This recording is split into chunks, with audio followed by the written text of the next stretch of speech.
David Samorano. How are you doing, buddy? I'm great, and you? Good. Thanks for coming on our podcast. It was probably a heck of a commute today.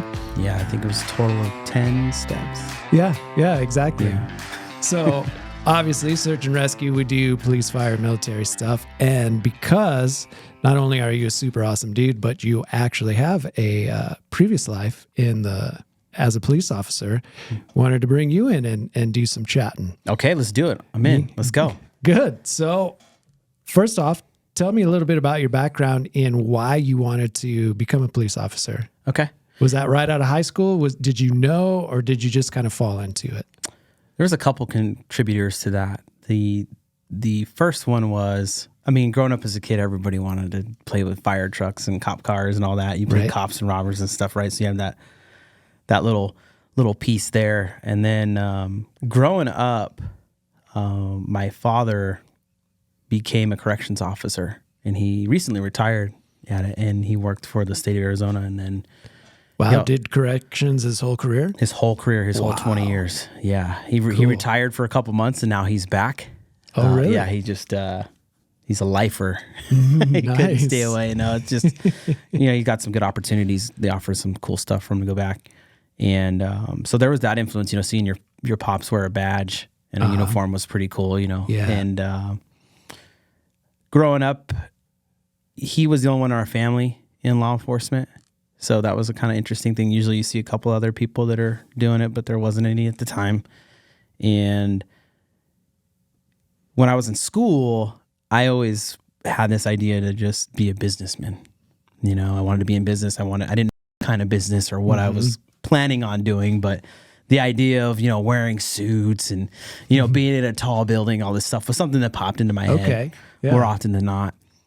But when I was in high school, I was playing football, and I had a football coach my sophomore year that was a Marana police officer, and his name is Jake Shoemate, and he is a lieutenant now at the Marana Police Department. And out of all the coaches I had at that time, he stood out to me because the way he led and the way his character and the way he carried himself.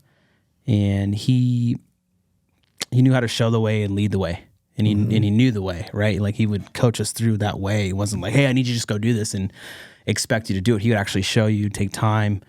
And I could tell that I was one of one of the players that took a little more work at that time in my development in sports. And he was a mentor to me. And I don't know if this day to day he has any idea how much he influenced a lot of my life, but at that ripe age of 15, 16, and sophomore year, he had a lot of influence. And it was cool. I remember seeing him in his uniform one day, and I'm like, oh man, that's really cool. I could see myself doing that. You know what I mean? Like, I can dig that. And if that's how he carries himself, and that's probably how the people he works with carry themselves, carry themselves. And I'm like, yeah, that seems like something I could do. And unfortunately, as high school went on, he had to go to other tasks at his job, and he wasn't able to coach as much anymore. And so that kind of disappeared for a little bit. And that's why, as I went into the end of my senior year, I had picked up a football scholarship, and I'm like, well, I'm going to go study my gen eds there, and I'm going to start taking business classes and whatnot. And I got out to where I was playing ball and where I was going to school out in Missouri, and it became very apparent to me, first off, that business just wasn't as fun as it seemed, especially when we got into the math stuff, right? Well, it attracts a lot of dirt bags too. That's one of the things that I noticed in business was if you want to make a lot of money and fleece people in the process, like, you have opportunities to do that. So I think with a moral foundation and kind of a call to serve, some of that business stuff might not have jived from that regard. Yeah. And that's kind of where things start molding into that service kind of mentality, right? Yeah. You see, what people don't realize, a lot of people don't realize, is like a lot of these high school coaches that are helping out at the program, for instance, Jake Shoemate, they weren't getting paid anything. They were there on their own time, just volunteering. Love of the game, love of the kids. Yeah. And later on in my relationship with Jake, when I at that time when he was coaching, I didn't know his family dynamic. I didn't know what his household, how many kids he had and all that stuff. I didn't think about that stuff at the time. I was just kind of young and just playing ball. Yeah. But, as I got older and I learned that, I started thinking back to young David, and we'll get into that, but he had a whole family and he was married and was doing this, taking time out of his day to serve in that capacity, right? Like people don't realize, he's just out there coaching. The man had a full-time job, and being in that career field now that I know, because I actually coached while I was an officer too. I'll get into that, but it was crazy. It's the amount of serving he did. So going back to the college thing, I quickly learned, I'm like, this isn't really something it wasn't piquing my interest. And I continued to take a couple classes, but I started bringing in criminal justice courses into my studying. And needless to say, I ended up with an associate's in liberal arts doesn't mean I'm a liberal person per se, full on, you know what I mean? I'm a kind of a middleman, but I had just like a mixed degree of all these different things because I just couldn't feel comfortable in one thing. Like I was like, I'm going to do this and this. So I ended up studying a lot of criminal justice stuff. And I came back to Tucson and I ended up going to Pima. So what happened was college football just wasn't something I wanted to do anymore. I was pretty beat up. And you're fast though. I was, but in college I started, so in high school I didn't take a lot of hits because I was so fast. But when I got into college, the margin between me and the next guy was it was just a whole different level, so fast, you know what I mean? And plus being away from home, and then the promises of the scholarship I got wasn't really what it was sold as. And not a lot of NIL deals at the time. Not especially where I was playing. So I was in a small school. You ain't getting anything. And the school loan stuff started kind of scaring me a bit, and that's a whole different podcast, brother. Dude, that's just a whole set. I mean, people know what's going on right now, but I came back here and started studying, and I kept studying business, and I kept studying because I got the gen eds done, and now I was into those classes where I could pick kind of what I wanted to do. And I drove the counselor nuts. They were like, "What are you doing?" And I'm like, "Well, I'm trying to take stuff in. I want to, I'm like, I like criminal justice, but I like business, but I don't want to step away from one and I don't want to step away from the other." And I was like, I like them both. If you guys could mix that'd be pretty cool. And she's like, "Well, you can do the liberal arts thing where you're kind of just, no one's really going to dig that degree. You're going to have to explain to them your transcript and what you're doing."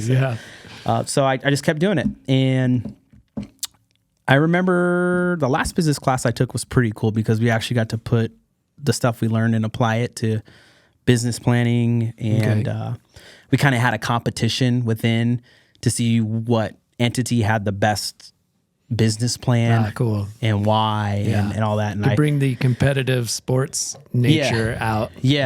So it was pretty cool, and I had a solid group. When you're like in college and you have those groups, or even in school, like high school and stuff like that, we have those groups where there's those people that just don't contribute at all. And then you have like everybody in this group they were awesome. I don't remember their names, but I remember sitting down and studying and putting this stuff together going, wow, this not all, I was used to carrying the weight sometimes, and we've all felt that in some capacity, and it was nice, but I was like, man, this is cool. I dig it. But after that year, I was out of money, man. And it was kind of like, you got to make a big boy decision here, David. Do you want to go and grab another school loan and put yourself in debt even more than what you are, and in hopes that you're going to land something that's, going to fulfill what you want to do or what? But so what I ended up doing was I ended up getting into corrections. I was like, I need a job. And I had taken a corrections class in the criminal justice program they had. So I was like, you know what? I have a little idea how that is. I have my father as a reference and can help me with questions I have about it. You know what I mean? My dad had a really solid reputation, so having him and applying, I'm sure had something to do with it. You know what I mean? Didn't hurt. Yeah. Well, and that's when you find out if your dad's got a good reputation or not. Right. Because it could be a reason to not hire you. Right. And so I ended up getting hired as a corrections officer, and it was a good gig. I did it for 4 years. I learned a lot. Looking back now with what I know from being a police officer on the street and working corrections, in my opinion, every potential police officer should work corrections for at least 2 to 3 years before becoming a police officer. And I know some people are like, well, why? Why would we, I don't need to do that.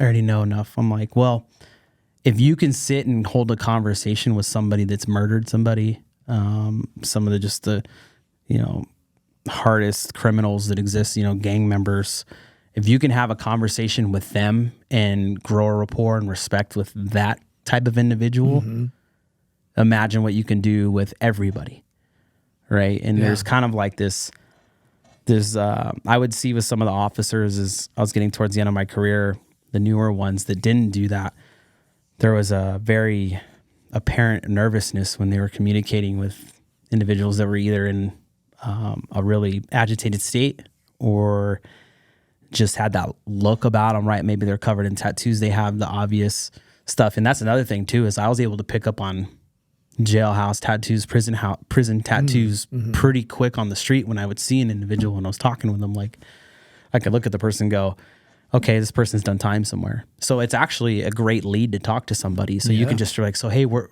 were you down? Right. What yard were you on? Stuff like that. And they go, what? Yeah. You know what I mean? It kind of hits them. And you find out they were on yards that you might have worked when you were a corrections officer. They might even knew you. Right. So the first person I arrested as a police officer after leaving corrections, not only was he on my football team when I went to high school. No way.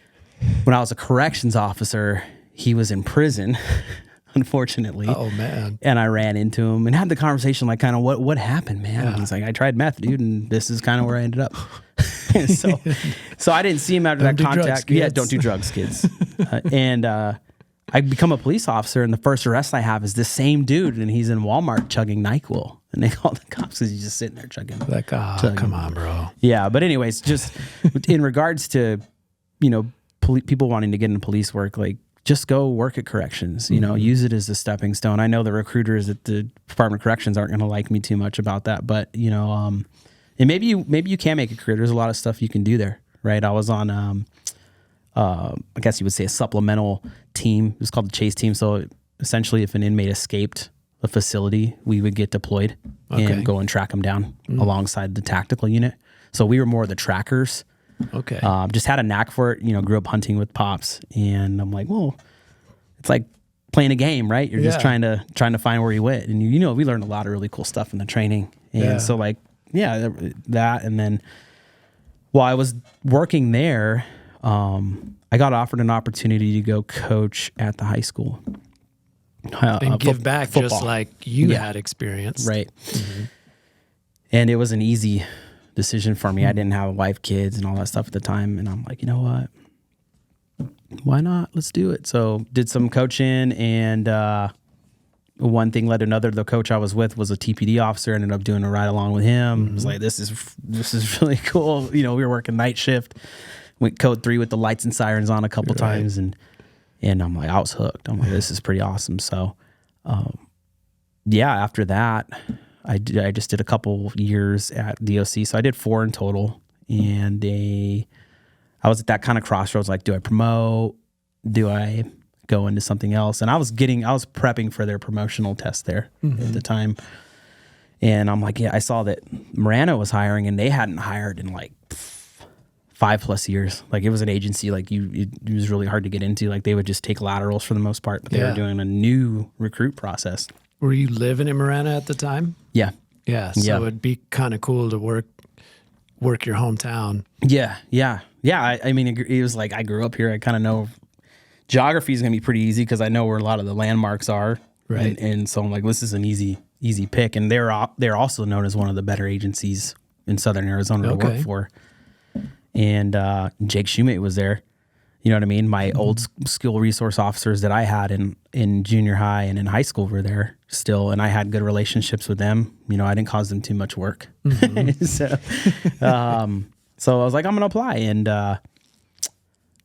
mind you, I had actually applied at other agencies before that, Pima County Sheriff's Department, TPD, some other ones, and I didn't get hired.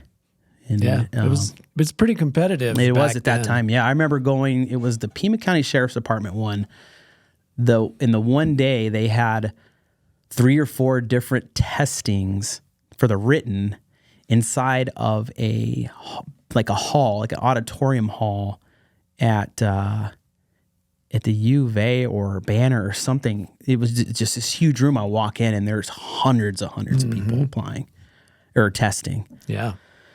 And I'm like, oh man, this is a lot, So I think we probably had 1,000+ testing at that time. Right. And so, that's kind of how it went with all the other ones. And then Marana, I don't remember how many people applied at that time, but that one I told myself, like, I'm going to prep better. I didn't, prep too much for those other ones. I thought I was already kind of cool because I was a corrections officer. I kind of had an idea on things. And I, where I had lacked was my oral board at the time. So I was like, well, I'm going to practice this stuff. And I applied for them and I got on.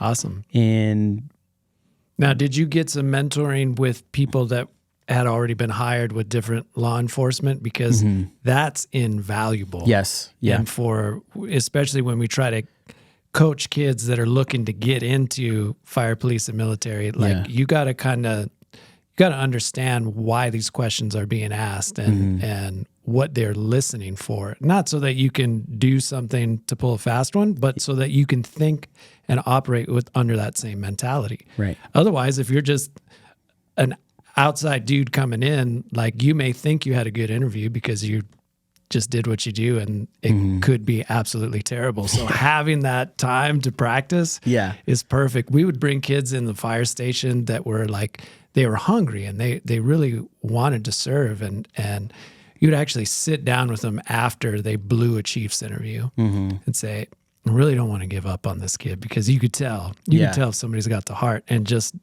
needs the refining on how to do an interview. So awesome that you had those mentors and you're willing to give feedback to improve, rather than just say, nah, I'm so good at this, you're going to want to hire me. Yeah. What you said, I got to echo that. If you have people even if you don't know, and you see an officer or something, you're like, hey, I'm thinking about doing this. What are some pointers you have? Can I pick your brain a little bit? Buy you a coffee, take like 15 minutes of your time. Exactly. How do I make this happen? Kind of thing. And 9 times out of 10 of people that are already in the industry are going to give you their time. Yeah, they want someone solid with them. Exactly. Right? They don't want, they don't want somebody that doesn't know, and they're hiring, lowering standards or whatnot. But that was really beneficial and helped me. And the same thing happens when you're in already. Right? When you're trying to do a new position, or you're trying to do a specialty thing, you're trying to get a new certification, and you're applying, and there's a small group. It's always good to reach out to those that you are really good at what they do, that can provide some insight. Yeah. That doesn't stop. And that doesn't stop in life. It shouldn't stop in life. Even when, if you're going to buy a home, well, talk to somebody that bought a home and that they did it in a really smart way. Yeah. Right. Stuff like that. So it's like, or they hired a plumber. What plumber did you go with and why? Those questions should always be asked. That was a great benefit to reaching out to the people I knew, was helping with that oral board, because once I did that, I got in. Yeah. Right. And then started my career there. Yeah. So now you're in MPD for a while and kind of starting to be faced with those similar opportunities of, just like you had with corrections, like you always want to set yourself up to be ready for the next level. You don't necessarily have to promote, but you want to be ready. Yeah. So that you don't, that one day where the light bulb turns on, like, yeah, okay, I think I want to promote. You can't have that day be the day you start getting everything that you need, because you're going to lose a couple of years. So you're right at that cusp. Yeah. Starting to figure out, am I going to continue this and take a leadership role? And you're no longer a police officer. So I kind of like to understand your thought process of where that diversion took place. Yeah. From rising through the ranks to saying, do I want to do this for the next 20, 25 years, or what other opportunities are out there? Yeah, the good stuff here, huh? Well, I'm going to cover right off the bat, I was not terminated or fired or anything, or in lieu investigation or anything like that. I actually walked away on my own accord in I felt like a respectable way. And but you had a great job. You had a lot of great things people will go, for what you? the heck is what's going on through that dude's head? Why would you, You talked about going through all this stuff to get there, and then you just you bailed, I think we both get that question quite a bit. Yeah, for sure. On the side, because I just can't not be doing something. Mm-hmm. And that's always been, it was always like a hunger, just like this drive in me that just always kept going. Yeah. I had a coach growing up that called me an Energizer bunny. He's like, you just keep going and going and going. Even conditioning, I would just keep going. If I got knocked down, I would keep going. Mm-hmm. If I didn't understand something, I would keep trying to learn it. Even if I never got to the level of some of the other people, I would still keep trying to go. Yeah. And on the side with all of this going on, I had been doing music stuff and promotional stuff and pictures and video and all these things on the side. And I did it for fun. It was more of a hobby for a long, long time. Social media. I grew up in social media, like from the day that it started. Mm-hmm. So, I'm in that generation where we've been around it all of our lives. Even when I remember there was a point in time where you would update your Facebook status on your phone through text message. There was a way that you could do it through text message before the smartphones were really going off, And so you had that curiosity as to how all of this stuff worked. Yeah. I was like, this stuff's really cool. I want to learn it, And I remember the first time is I had a friend had asked, do you have a MySpace? You get a MySpace yet? And then, another friend's like, do you get a Facebook yet? And I was like, no. And so one of my friends set up my MySpace. I didn't go on there and set it up. He brought me into their home office and was like, all right, dude, what do you want it to say?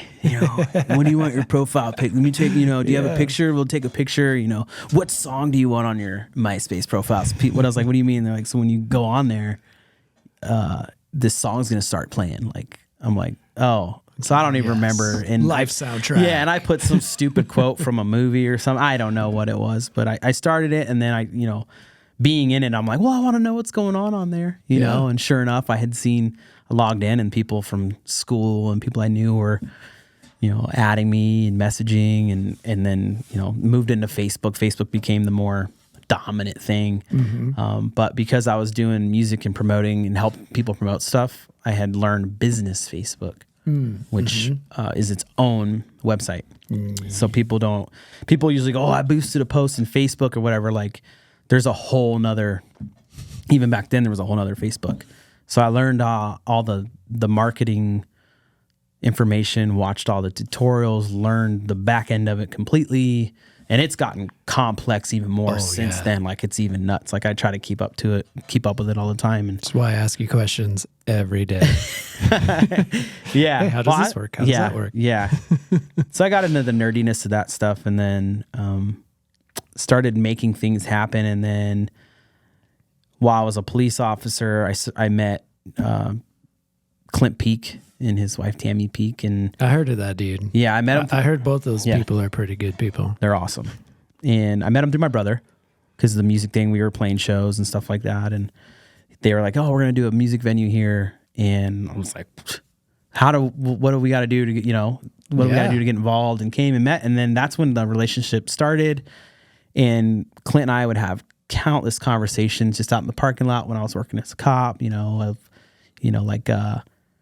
things I was doing, things he was doing, what he was wanting to get into, and all kinds of stuff. And there was a conversation where he had said he spent money on TV ads, and basically was like, I would have been better off going down to Ina Road and started handing $100 bills out to people walking, saying, go buy some stuff from the bakery. And I remember telling him, Clint, from the stuff I knew, Clint, that's not how we do it, man. Uh-huh. He's like, what do you mean? I'm like, it's on your phone. You can do ads on Facebook because people can click and, and come see you and go order online and all that stuff. And then, it helped move things in the bakery to e-commerce and stuff like that. And then I still was doing that on the side, and we got together and we were like, hey, let's start a company doing this. Yeah. Because it's such a beneficial service. And when you have somebody like Clint, and you and I have talked, I like to call him the Jerry Jones of Marana, Arizona.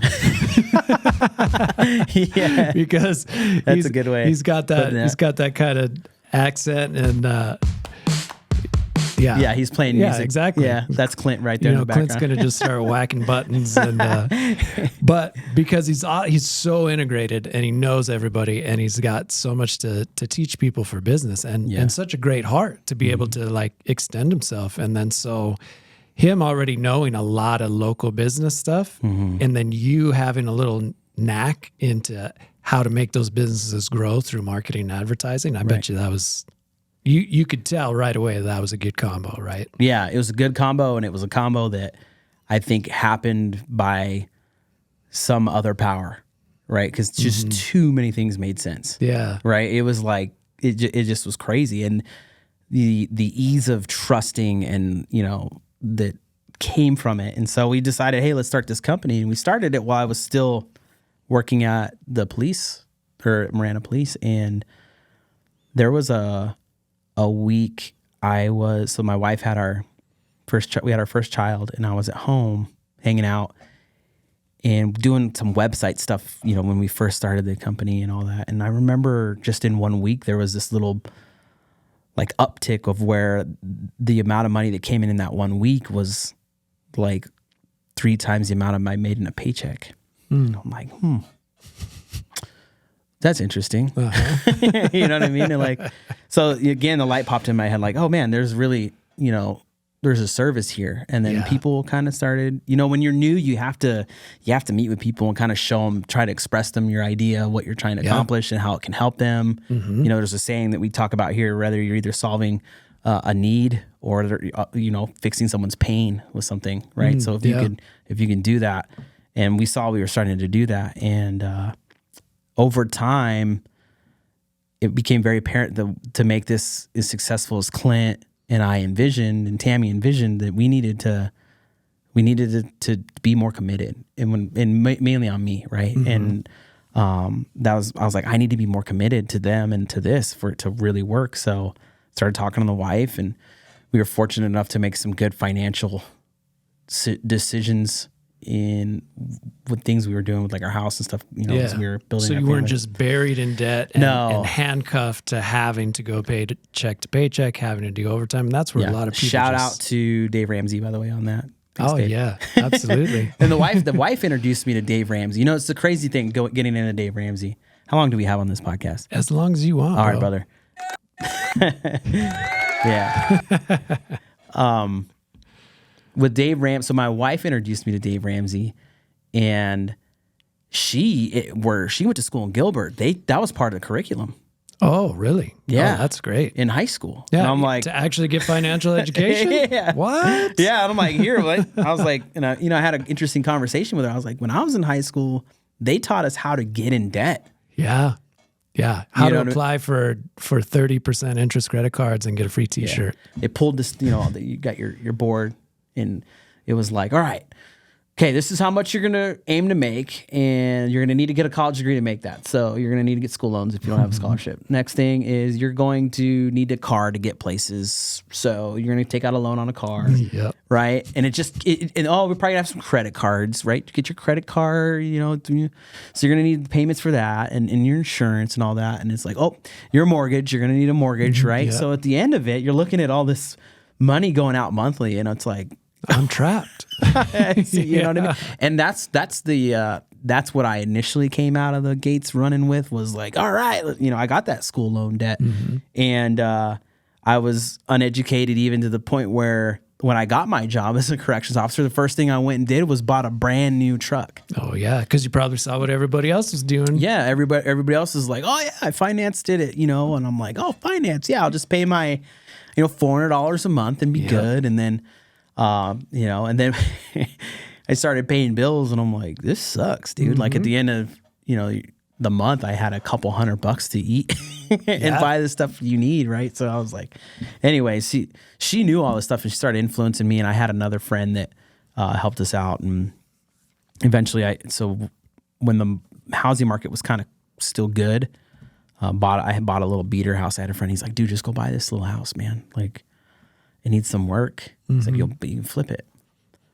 I'm like, and I didn't own a house that time. So I went and bought it, and I spent like total probably $6,000 that I put into it, fixing it up. And I made about almost 70 grand on it, paid off all my debt, school loans, all that stuff. Right. Awesome. So I'm at this point in my life, and the reason I'm talking about it, I'm not bragging, and it's like, I'm just giving insight, like coming into this kind of environment without that stress and that weight is just so important, to where you could truly build the business the way it needs, the way it needs to be built. Yeah. And really be able to help, actually help and be invested in the success of the clients that you're taking on, because you get finances, you get how businesses are tight, but also how the marketing can help them so much by just targeting and getting the right leads to the right people and making their business thrive, to where you can show them that break-even point and say, yeah, you might throw $1,000, you may throw $2,000, but you're actually turning that money and making more of a profit because you're doing it. Yeah. Yeah. No, it's important to do that. And so when we're at this point where this starts happening, there's money coming in the company, and there's movement and everything. I talked to the wife, and we crunched the numbers, right? And we were like, we can do this, we can make this happen. We knew that we were going to pull from the savings for a little while, and but what you got to remember is, and I told her, is like, we're doing that, but we're actually investing in ourselves. Right.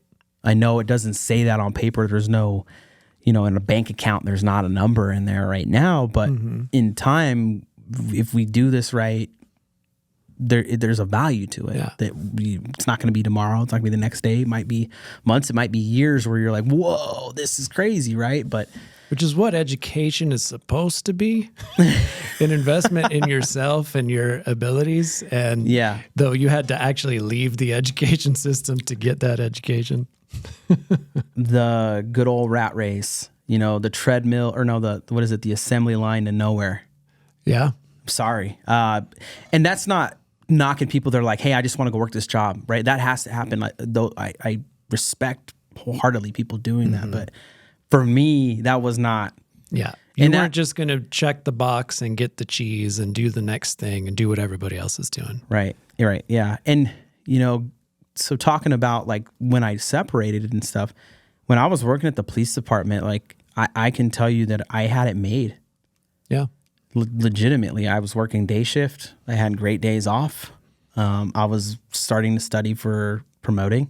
I had invested in educating and talking with, I had a couple sergeants at the time that I would just ask questions when I'm studying, and I would just reach out to them, and they were helping me and getting me ready. And, in my head, I'm like, all right, I'm going to promote, right? I'm going to do this. But at the same time, I was having conversations with myself and with God going, hey, Dave, is this where you're supposed to be? Does it feel right? Right. Does it feel like, and it's hard because it felt good going to promote. It felt good of the idea of leading people, and because I had a leadership role before I left as a LPO, which is like, you have your regular officers, LPOs, which is a specialty assignment, and then the sergeant. So when the sergeant's not there, the LPO runs the shift and handles everything. Gotcha. And all that, and checks reports, the fun stuff, right? And it was great. It was a good experience, but like I said, it was good. It wasn't great. And that's the one thing that hit me was when I was talking to myself, I'm like, is this what great is? Do I know what great feels like? Would great be being a chief of police one day? Would it be being a captain? And would it be even police related? And I felt there was a cap on David at the police department. It's not to knock that job at all. I mean, I love serving and everything, but I don't know if I'd have been able to serve as many people as we can here, right? And I was like, I told the wife, I'm like, hey, I love what I do, and it's good, but I don't think this is where I want to be, in the next 5 years. I don't want to. I think there's something else. There's a calling somewhere else. And you weren't quite sure what that was, but you knew you were asking yourself hard questions. You're asking your family hard questions. Is this am I aligned with where I'm supposed to be? And you knew you weren't, but you weren't quite sure what success still looked like, is what it sounds like to me. You're still kind of fishing for that. So that's a lot of faith to go, well, I know and I believe in myself enough to know that there's a cap and know that this isn't quite it. But man, that's tough making that leap, because a lot of people will just kind of ignore that. It's easy to ignore when you get a paycheck. Right? And the size of the paychecks that you have at that time. And full transparency, it wasn't easy for my wife. It wasn't like she was like, yeah, let's go, buddy. Woohoo. Right? There was a lot of conversations that were uncomfortable with it, you know, and it's something you gotta be ready for, and you gotta be ready to fight, and you gotta fight every single day. Yeah. Right. And so, but like you said, asking yourself those questions, like, and you know, the cool thing was, I can tell you, nothing was forced. Yeah. There wasn't I had to do this, you know, or like, you know, nobody came to me, even the people that I was talking to at my job that I was expressing that I might be leaving, none of them were like, dude, you're an idiot, bro. Like, don't do that. You're going to totally just regret it. Like there wasn't a lot of that at all. And that was a sign to me too. Like, oh, there's some people that, they're like, go for it. Do it, you know? Right. And even some of the people above me were like, yeah, Dave, do it. Yeah. Go for it, you know? And then even the support was so great that they were like, hey, you know what? If you completely sink that ship and just it doesn't go well, you're just come on back. Yeah. They're like, we'll just get you, you know, recertified and whatever, and we'll throw on your badge and gun and give you a car and send you back on your way. You can just go right back to work. Yeah. You know what I mean? So that was a good feeling too. And that comes back to relationships with where you're at. Right. Right. Like don't go, I'm going to go start my business, start flipping everybody off while you're leaving and say, I hate this place or anything like that. I mean, just burn the ships. Yeah. No, don't burn the ships, man. And that, even from like, I just wasn't in that place. Like I was enjoying what I was doing. Yeah. It wasn't for a hatred of your current calling. It was for you were being pulled into other things. Yeah. Yeah. By all kinds of different forces, whether you want to accept it or deny it. That was what was happening. Yeah. So you hop out, you're starting to navigate this new business, and I'm guessing you're a couple of years into it before we meet. Oh yeah. And I remember the first time we kind of sat down, and you had a different business partner for this particular thing. And we sat down with a bunch of musicians and kind of we're trying to feel out like who you guys were, what you were doing. And I listened for about an hour and a half, but I listened differently. So as the whole pitch, and I'm trying to understand what's going on, there was something about you where I was like, I want to hear more from this dude, because oftentimes the quiet ones in the room are the ones that really have their stuff together and know what's going on. And if somebody is just big and loud and showy and over talking and confusing, like it's instantly off-putting for me. But after that meeting, I was like, I want to talk to this dude. Yeah. And I want to know more about him. I want to know more about Clint, because I think there is something going on here, and I just missed it in this initial thing. Yeah, that was not how that was supposed to go, by the way. Yeah, you know, I had my talking points and everything that I had really rehearsed and thought about to talk to you guys at that meeting. And, you know, unfortunately, like you said, somebody stole the show. And, you know, that kind of stuff happens, but you can get upset about it and dwell on it. But, you know, you get to really see who people are when things go down like that. And you go, wow, okay. So yeah, I see and the reason I was quiet that day, I was like, all right, well, if this person wants to take the wheel, drive that bus, buddy, because I'm like, well, just go for it. See what he gets out of it, you know? And anyways, but yeah. So we started having more conversation afterwards. Yeah. And I'm wired very similarly to you in that I have that curious mind, and I need to know how stuff works and why. Like I'm not the dreamer so much as like I can drop visions and strategy and stuff, but I need to know how the sausage is made so that I can understand what's going on and if there's potential and there's roles. So we started having good conversations, and I don't know if I was super annoying, but I was asking a lot of questions because I needed to know what was going on, because I saw there was something big going on here. And there's people that I want to be around, and that helped to actually inspire me to take a leap. And I was even in a similar position of like, just like you said, I got it made. I got fat checks coming in to me. I know what I'm doing every day. I know every single bit about this operation in doing it for 20 some years, and I can answer every question, but something's missing.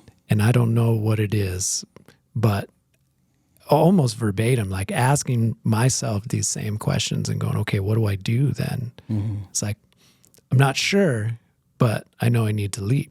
And you guys were actually an inspiration, because I leapt, but I didn't leap right into LTD Media and working together. I leapt into a position that was outside of the fire service, running my own company, but it was just enough to push. And you guys were an inspiration for that. So I appreciate that. I appreciate how you carry yourself and how you roll, because it inspires other people that are paying attention. So appreciate that, man. I'm gonna tear up, dude. No, it's damn. I've got Kleenex in here for you, David. No, bro, that's why we're in it together. Like that's you're somebody that I could believe in. Yeah. And you're somebody that was an inspiration. So it matters, and there's a reason that we have the synergy that we have now, and that we're going to build the things that we're going to build, and it's because of who you are. Yeah, yeah. Welcome aboard, brother. Let's go. Yeah, no. Yeah, that's a short story of a lot of stuff that happened, Scott. I mean, yeah, it's, and then, you know, getting to pick your brain, because you say you ask me a lot of questions, but I ask you questions. They're not as many, but I'm not an MBA, and I think that you know, just knowing what you've learned in college, and knowing what needs to happen with the company's structure and the way things were going. We were going well, but the timing of it is insane. Yeah. And we talk about all the time here, because we just hit this like point where we're like, whoa, this is unreal. Like it's that moment where you're, you know, usually some people are in a music video or something, they're popping bottles and you know what I mean? Or, you know, they're doing all this unnecessary celebrating, but we were celebrating, you know, but we were doing it in a way where like, okay, we should celebrate where we're at. But the way we do that is we set this company up to continue to provide the service that it is at the level it is. Yeah. Because if we don't, and we just try to get what we can at it, I talked to you about the approach of that I see a lot with whether young entrepreneurs or some of them are seasoned, things that I've seen. And I'm not going to sit here and preach to everybody that I'm this superstar entrepreneur or anything like that. That would be lying. There's so many other people involved, Clint, Tammy, and just everything, you know. Yeah, for sure. But the transactional life. Whether it's them, just the person trying to get the transaction out of that person to pay, you know, just to get that little bit of money now. So they, you know, whether they're trying to make that truck payment or that boat payment or whatever they own or whatever debt, and then there's the transactional stuff with people. And I'm not talking about money, but I'm talking about like the relationship aspect of it. Like people come in and they're like, well, what's in it for me if I talk to you or I know you? Like, what am I going to get out of it, right? And we've seen people come and go living that transactional lifestyle. And what I noticed about you was all the meetings we had and the conversations and stuff, I actually had tried setting you up a couple times to see if you were transactional, and you denied it.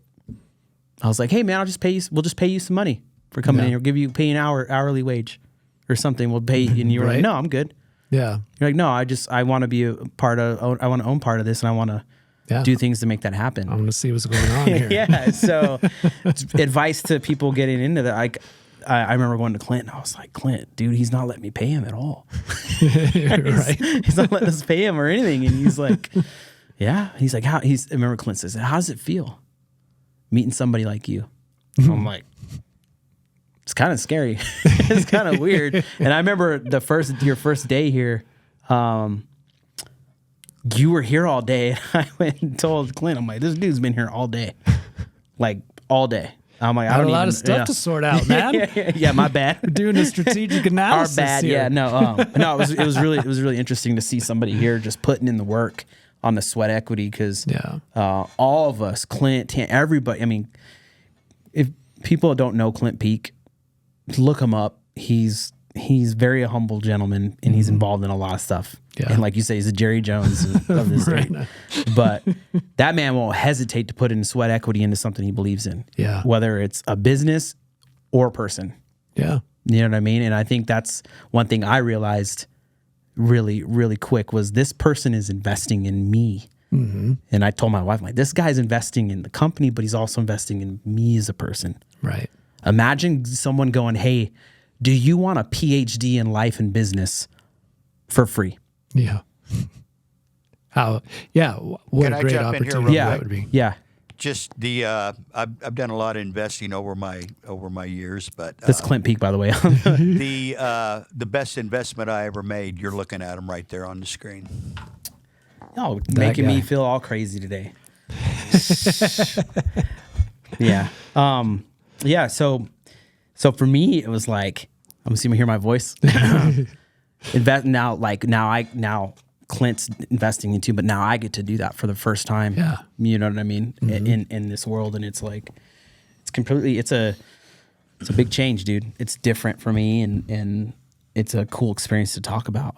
Yeah. So, and then like, hey, you want to be on my cool podcast I'm doing here? I'm like, yeah, duh. Yeah, man, I work that first responder life.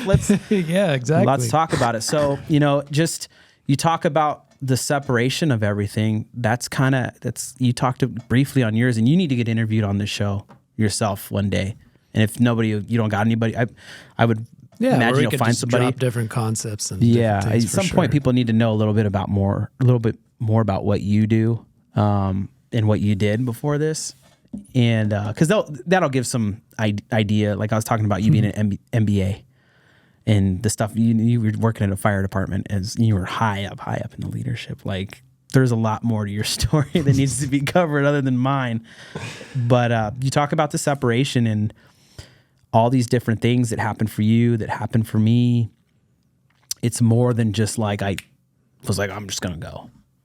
Right? That snobbiness or that idea that it's all gonna work out for you right away and this I made this decision, I'm ready. That's not my story. My story is not any type of overnight success. Mm-hmm. And it's tons of failing. Yeah. Well, that's how you get that grit, man. Yeah. That's how you get that resilience is you've got to be able to fight through that and still believe in yourself or believe in your purpose when nobody else is going to come running for you and pat you on the back. But you had what sounds to me like a higher calling and a higher purpose. Yeah. And so maybe open up a little bit about that, because I know that a couple years ago, you did a service trip, a mission trip to Paraguay. Yeah.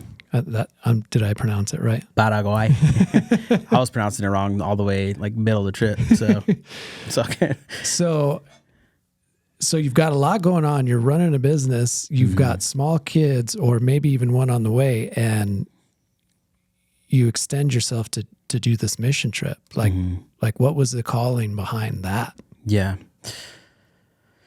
Well, there was a lot of things that were in that, and I was still fairly new in my journey, my spiritual journey. Right. I had visited different churches and had conversations with people, and excuse me. It was an opportunity that just screamed, "This is where you got to go, David." You know what I mean? You got to go, and that it was life changing. Scary to even, so we're in that COVID era still, right? Okay. And so there was a possibility I didn't get to come home if I got COVID. If anybody in the missions team got COVID, we potentially wouldn't get to go home. They wouldn't let us fly. So we had to have our vaccinations. We had to have our card with us and all that stuff. And we had to get checked and everything to leave, to go on the planes. And that sucked, by the way. Flying 13 hours with a mask on. Oh, yeah. I can't imagine. Oh, man, it was horrible.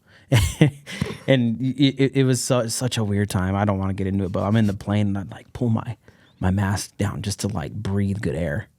Yeah. You know, because your breath at 13 hours, if you didn't have like a toothbrush and mouthwash or something, you just... And you're trapping all of it in there. And then I'm like, oh, yeah, this it. is healthy. Yeah, that's great. Not only is the cabin air recycling, but now so is my mouth air right into my face. So it, but I remember doing it like the lady, put your mask up. Oh, you know, and other people on the plane, put your mask. Oh man, it was super. Yeah, I'm the reason you're gonna get sick. But so anyways, we get there and what we were going down there for was a sports ministry in Paraguay. So they had a soccer program down there that the Nazarene Church was involved with, and it was very, very successful. And unfortunately, for a lot of places in Paraguay, that was one of those just little areas of brightness, of light. Right. Because around you had, I remember going to a part of Paraguay that was so poor that the people didn't have running water. They didn't have windows. Like they had structures, but they were like old structures that had just been worn and there was no glass. The floor was dirt. So I was actually called to go and record video and audio and everything of this trip. So what I was asked to help with was piecing together everybody was there. We were tasked with piecing together a piece of content that essentially would move people and help people see the calling to give to this program, to show the success it was having. And the positive impact on the people and the community, right? Yeah. So the pastor down there we worked with, Johan, he did a really good job explaining what the program was doing, why it was doing what it was doing, how, and there were people and athletes from that program that went pro. And that program itself started getting a lot of attention. Awesome. Because of the athletes it was turning out. And the great thing was about the program is, even here where we're at, the sports program is open to everybody. Whether you're a believer or non-believer, it doesn't matter, right? So you have all these people playing and you have that spiritual influence in it, right? Like you're teaching character things, but you're doing it in a way that you can connect with the players but you're also connecting with the parents, right? So the same thing was happening there. Their church growth was really taken off because of that program. So awesome. So yeah, we were there to document that, but it was, there was a lot of other things you got the chance to do, right? You got the chance to mingle with people that were, in that country.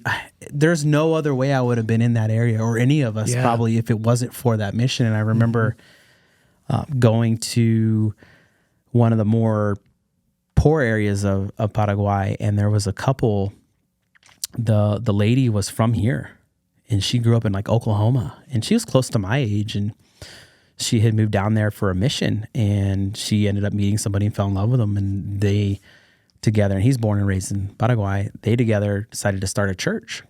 And so we went and saw like the church where they had it. And, cool.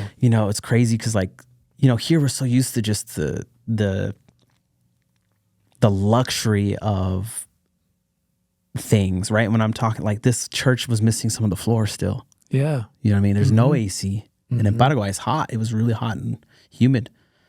And there, the water, they had water in the church, but it wasn't like a running thing. There wasn't tons of bottled water access. It was just kind of like a little bottle thing that you can just go get water in, and just getting to hear their story and capture their story and talk with them. And then we went to another even more poor church. The church didn't have a building. It was under a tree. Wow. And they just gather under the tree and... Yeah. And the most moving thing was they were the happiest people I ever met. They had nothing. And I remember the lady came and she tried... I don't know where she got these plants, but they kind of look like bonsai plants, you know, but she had put them together and gave them to, you know, people, trying to give them people on the mission. They had nothing, but found a way to create something to give to somebody. Yeah. Right. And so that was crazy to me, and puts things in perspective, doesn't it? Yeah. And our sleeping arrangement was we had AC, but it was really, it wasn't home. Like it was a tiny little bed. It was like sleeping on wood. No phone service really at all. Like there was no, you couldn't go on your phone and do so. Like there was no social. So all that stuff was gone. You were just like disconnected. And there's a funny story. I'm there, and there's the pastor that I went with. I won't say his name. He got electrocuted too, but they didn't have a water heater in the building. The way in Paraguay, a lot of places was there's like an electrical element that runs right out of the wall, right next to the piping of the. There's different codes there, by the way. Right next to the water, and it was like it wasn't heating up, and I'm like trying to figure this thing out, and I go up there and I touch, and I know that pastor did the same thing, trying to fix it or whatever. And I touched the wire, the live wire, and it was got just zinged, just lit up, and I'm like, oh. But anyways, going on that and serving, we put the video together, and it was great, and I ended up hearing that it did the job. It helped with that whole program.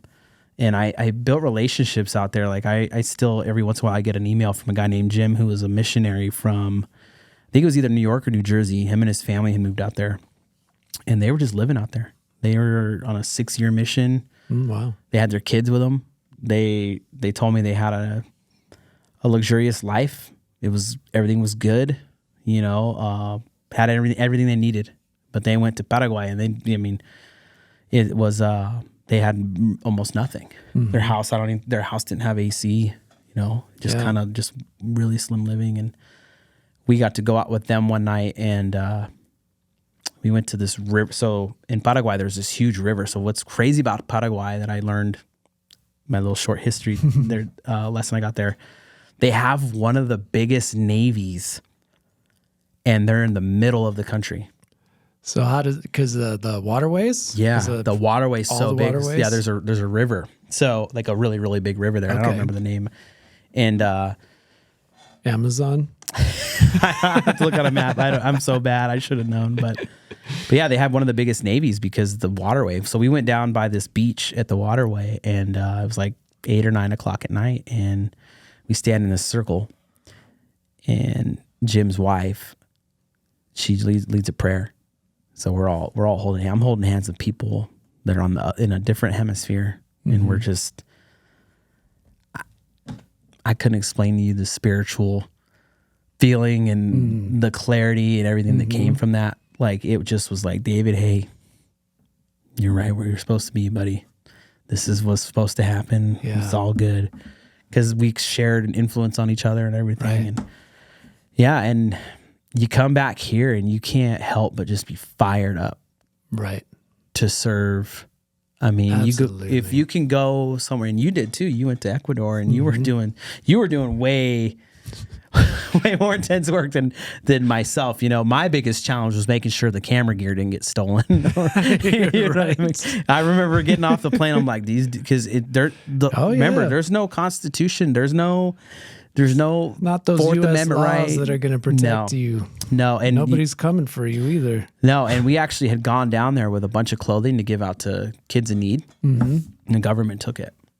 Yeah, I remember you guys talking about that. They were holding you had made dresses for little girls, and they were holding them hostage. Yeah, rather than so that you couldn't just get them and bring them to the little girls to have dresses. Right. They're trying to extort you.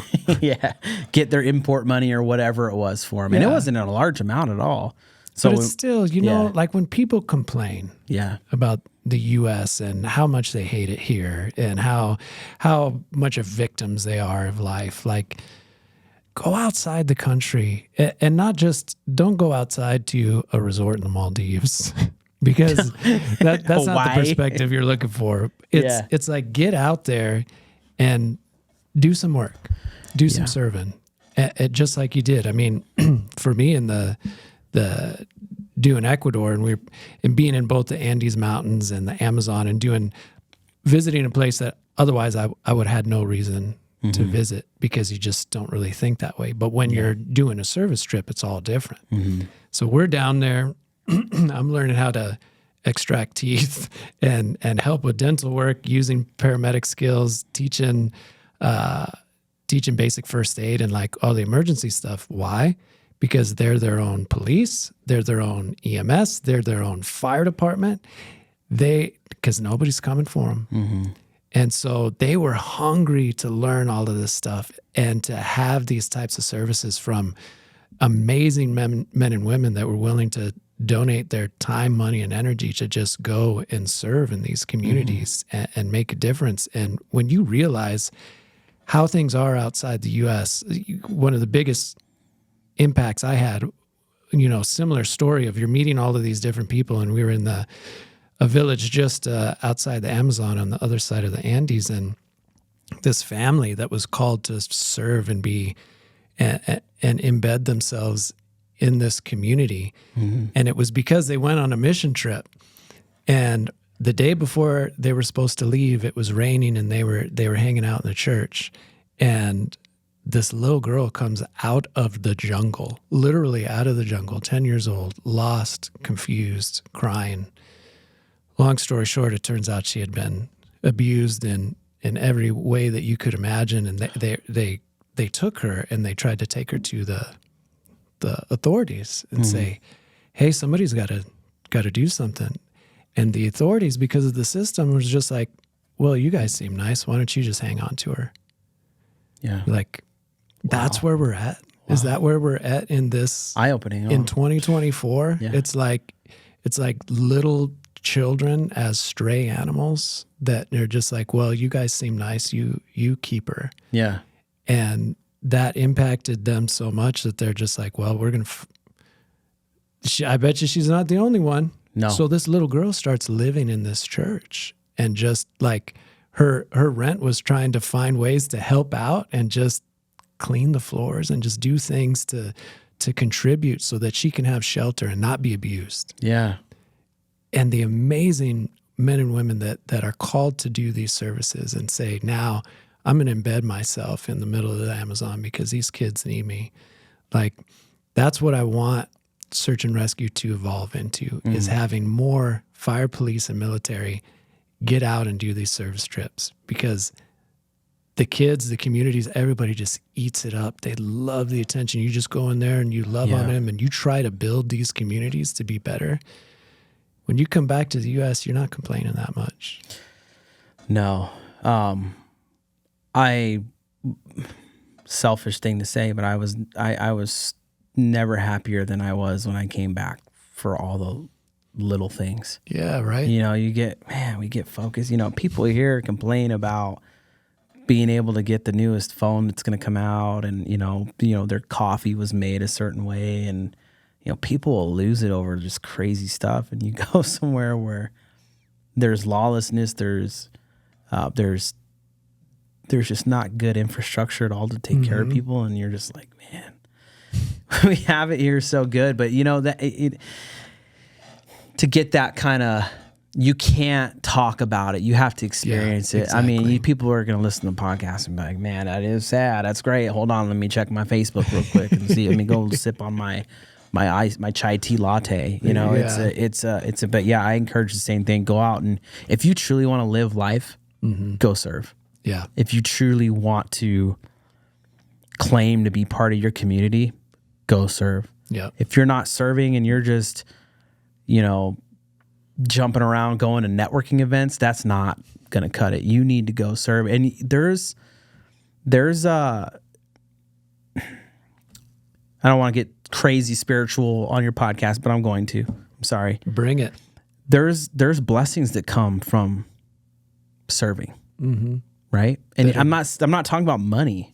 You know what I mean? It could be just something else. Like, and you may not ever be able to go, hey, this is a tangible blessing that came in the mail. Here it is. It's in a box. Cut it open. There's my blessing, right? No, it's more. And it's blessings to your heart. It's blessings to your soul. It's blessings to the people around you. When people around you find out you've done something like that, it's an eye-opening experience for them, and they're going to ask you questions, and they're going to look at you differently too. They're going to look at you differently when you leave your job. Yeah, really exactly. What are you doing, Chief Robb? But yeah, no, it's a just go serve. Yeah. So now you and I are together. We're with Clint. Yeah. We've got this amazing media company that you guys have started, and I'm trying to find ways to contribute and add it, and we're going to build it into greatness. And so much of who we are as people is going to be part of who this business is. Like I can see it being very service oriented, whether we're taking care of business owners or we're taking care of charities, because that's still, that hunger to serve is never going to go away. No. And it's an exciting time to be a part of it. It's exciting. I appreciate you guys taking a chance on me and willing to welcome me into the family. And I can't wait to build great things together. Yeah. Hey, you're here for a reason, man. And your listeners, if you're listening to this, just follow us. Just follow Live the Dream Media. Just see if you can get involved in something we're doing, right? Whether it's, we have these local communities online and stuff is talking about, you can serve by talking about other businesses and the good stuff going around and all that stuff. Cause part of our motivation here is to influence in positive ways, because all legacy media and everything that's been here before has just dropped the ball. They're falling apart. They're desperate. They want fear. They want division. They want you to be just completely scared, and they want to fool you too, that the people that are in power, right, your representatives, Congress and stuff like that they want to fool you to think that they're in control. Don't continue to fall into that. Think for yourself, right? You, even when it comes to business and stuff, a lot of outside, you'll be amazed at the outside forces that come and try to stop you in your tracks and say, no, let's get you back on that assembly line there, buddy. Yeah, exactly. You don't need to be over here. You just go over here. We were talking about a camera issue. Oh, yeah, right? Exactly. I'm gonna bring it up real quick, right? So we have a camera, the one that Scott's on, it is a DSLR camera, okay? And the one I'm on is a camcorder. Well, we have another DSLR that we bought that was new because we're like, oh, we can stream the same way as that one does. And turns out that it has a 30-minute automatic switch off, even if you're not using the recording setting, which normal when you're recording, it's normal because of data and heating and all that stuff.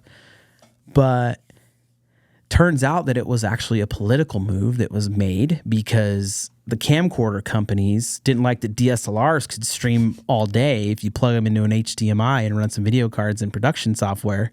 They didn't like that. They said, okay, well, if those DSLRs are doing that, you need to classify them as a camcorder. So the tariffs and stuff are going to be a little different. Sales taxes are going to be a little different on those. So the political people went, oh, okay, well, we'll just... Here's our workaround. Gonna shut the sucker off after 30 minutes. Yeah, so it's just like, if you were in this kind of business, you would just go, wow. Yeah. Wow. And we're up against it every day. I mean, we've willingly put targets on our backs by saying we're going to be an independent media and broadcast company. Yeah. Because we've seen enough to know that there's no Santa Claus in media. Sorry, everybody. There's no Santa Claus in government.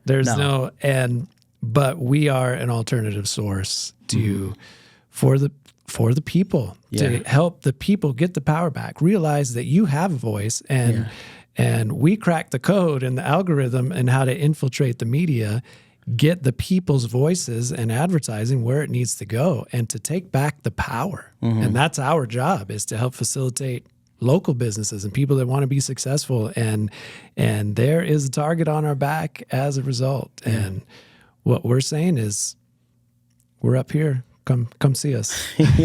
Yeah. We're too nimble for you.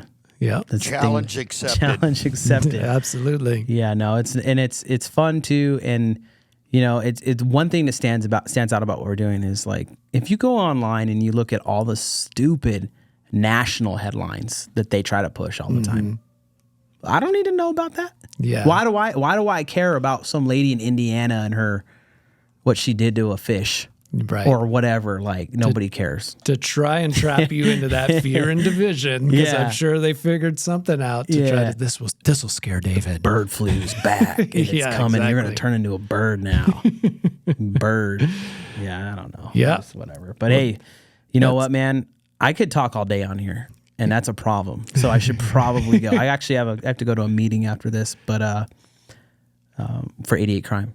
Oh, good. Yeah, that's a good thing. Serving, right? Yes, it's a whole volunteer program. I'm gonna put Clint on blast too. He's on the board of the Marana Food Bank and of a local church. So serving goes a long way. And I know you're gonna end up on a board whether you get asked to or you just like go and find out, because you need people that want to serve on those boards. Yeah. So if you're in my opinion, if you're a young entrepreneur and you don't got to be an entrepreneur. If you're a first responder or anything like that, it would just serve on something. Yeah. You can serve on a board and that's still serving. You don't need to be in a church and doing something like that. There's a million ways to serve. No, get your service mentality, get the voice from your service mentality heard in those environments, because you don't want the people serving on there to be those HOA style, power hungry enforcers. And that's where a lot of people end up doing. So getting in there, getting that service. Yeah. Shout out to HOA enforcers. They're currently my best friends. You know that one of our neighborhood HOAs, not ours, but one right next to us, paint shipped somebody else's paint selection. There's like 50 shades of beige, right? But only 6 shades of beige are approved in some HOAs. Yeah. And this gentleman apparently did not have the appropriate shade of beige. And so somebody took the liberty to peel some paint off their property and go take it to the paint matching people and try to do, some real super sleuthing to figure out if this beige was an approved thing of beige and was going to make the guy paint his whole house again. So those are not the kind of people that we want serving on boards. It's not who you want serving in your community. So get involved. And I think we'll go ahead and leave you with that. Thank you so much for listening to the Search and Rescue podcast, David. Hey, we're going to let's go, Chief of Operations. Go, man. Let's go. Thanks, man. Go. Like we said, if there's anything that you want to do to get involved, you want to know anything about police, fire, and law, we are a source for you to be able to either answer that or get you connected with the right people. So thanks so much for listening, and we'll see you soon.